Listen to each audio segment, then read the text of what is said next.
What's going on, y'all? It's JD Pickell with On 3. Today on the Hard Count, we're going to be taking a pulse of the Miami Hurricane program.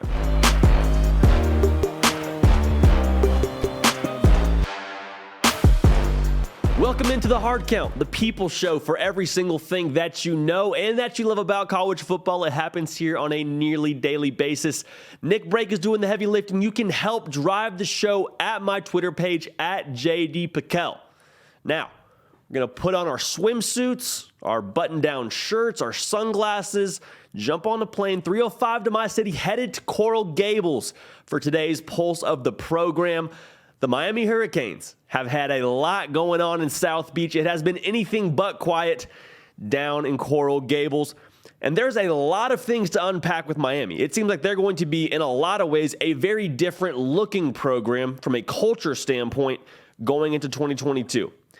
And the biggest sentiment to me when I take a look at this program and put our fingers down to the wrist and just take a pulse, this Miami program, this fan base especially, is just taking a really, really big exhale because they got their guy in-house, because they have their university now committing to the football program.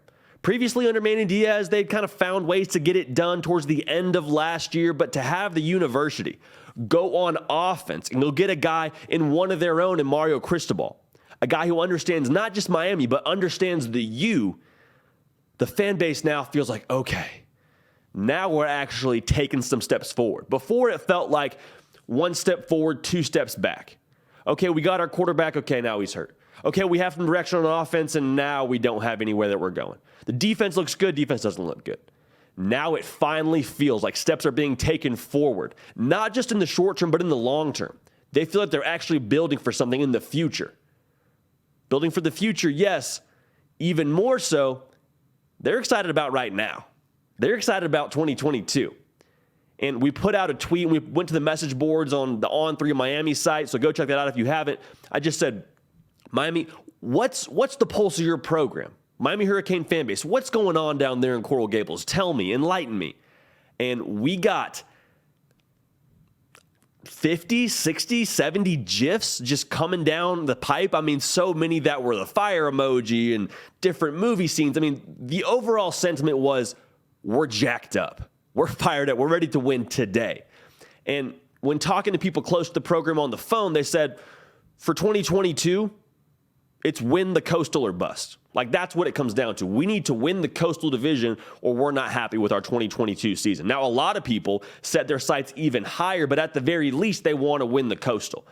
And quite frankly, that's very doable. You got the quarterback to do it in Tyler Van Dyke. Forget what he did in 2021 and him sneaking up on people this year and him having a big year, this, that, and the other. They're saying, no, in 2022, before we even play a game, he's one of the best signal callers in the ACC, for some people, the country. That's how highly they think of Tyler Van Dyke. Now, around him, they got 3/5 of that offensive line coming back. They have the backs they feel confident in. They have some really strong tight ends, especially Will Mallory. He's going to be back and doing some good things for them on offense. The question lies for Miami, offensively at least, on the outside. What can we get from playmakers on the outside? No more Charleston Rambo. Who's going to replace the production left on the outside for them to be able to challenge, for Tyler Van Dyke, honestly, to throw to? That's what they're looking at in Miami in terms of what could potentially hold them back on offense. But the biggest question mark for them this coming year is the defense. The defense, by a lot of people's accounts, is a work in progress, and that's okay. It's okay to be a work in progress. It's not okay to be a work in progress by game 9. By game 9, you got to have it figured out much earlier than that, because you have Texas A&M on the road pretty early in the year. So you got to have it figured out earlier rather than later. Now, they've done a lot of patchwork to be able to get some transfers into this program to get them up to speed to help this defense. How quickly can they gel? That's another big variable. Because if you can get transfers ready to roll in a quick, fast, and a hurry kind of pace, you're going to be able to fix some things on defense that were an issue for you a year ago. And that's what the transfer portal has now allowed. And Mario Cristobal is a fiend on the recruiting trail. A fiend on the recruiting trail, yes, even more so to the same token, he's done a great job being a fiend in the transfer portal.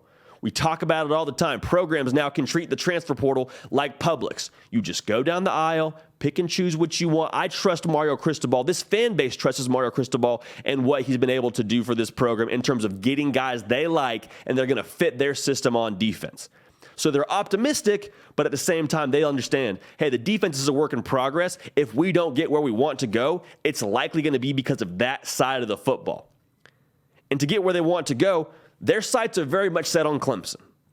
They play them November 19th. They go to Clemson, South Carolina. That'll be a big-time game. Should mean a lot for Miami if they're able to take care of business on the front end of their schedule. Miami understands that Clemson, for the last however many years, has been the big dog in the ACC. I know they didn't win it a season ago, but Miami understands to get to where they want to go, to overtake the throne, to be the new big dog in the ACC, like I just said, they need to surpass Clemson. And so that game is going to tell you a lot November 19th, but at the same time, they're very much tracking their own progress against where Clemson is right now. Because Clemson had 10 wins a year ago, and that's great, but Clemson, it feels like to a lot of people, slowly declining. Miami feels like they're going like this. Miami feels like they are just crescendoing with their stock. Now, yes, a lot of short-term optimism. We've talked about that. They expect to be good this year, win the Coastal, compete for the ACC, of course. But if you ask a Miami fan, if you go ahead and take the pulse of that program, they think they can compete for the college football playoff in the next 3 years. They think in the next 2 to 3 years with Mario Cristobal running the show, with him creating a program, not just a team at Miami, they feel like they can be one of the best in the country. They feel like they can routinely win the ACC. And given Mario Cristobal's track record, it feels like his entire career has led up to this job. Again, Miami went and got him from Oregon. Oregon wasn't a slouch of a program. Oregon was doing a lot of good things. Oregon's a good job for a lot of people. Mario Cristobal said, I want to come home. I want to get back to the U. I want to get the U back to being the U. For him to come to Miami and for him to take this job, he didn't come to Miami to get them back to winning the ACC and just making the college football playoff. No, he came to Miami to win national championships. And I think a lot of Miami fans are exhaling. They're now finally excited about the direction long-term of where the Hurricane program is going. So for Miami, be excited about this year. The Coastal is your goal. Winning the ACC is your goal. But their sights are set on much greater things in years to come. And with Mario Cristobal running the show, I'm not betting against him. That's it for us here on The Hard Count. Appreciate you tuning in. Subscribe to the channel. Follow me on Twitter at JD Piquel to stay with every single thing that we're doing here. We want you a part of it. We're going to keep the party rolling. We will see y'all next time.